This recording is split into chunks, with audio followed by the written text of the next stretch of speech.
появилась на DVD.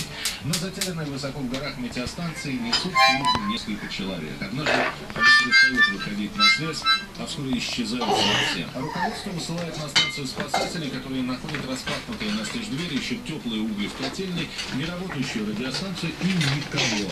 Подозревается всех, кто находился на станции, двое метеорологов с безупречным послужным списком и странными увлечениями. Один помешан на поисках снежного человека, другой часами прослеживает над сооружением копий памятников архитектуры.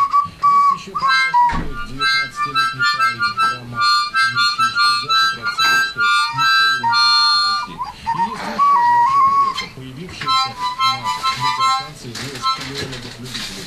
Красавица Ирина и ее муж.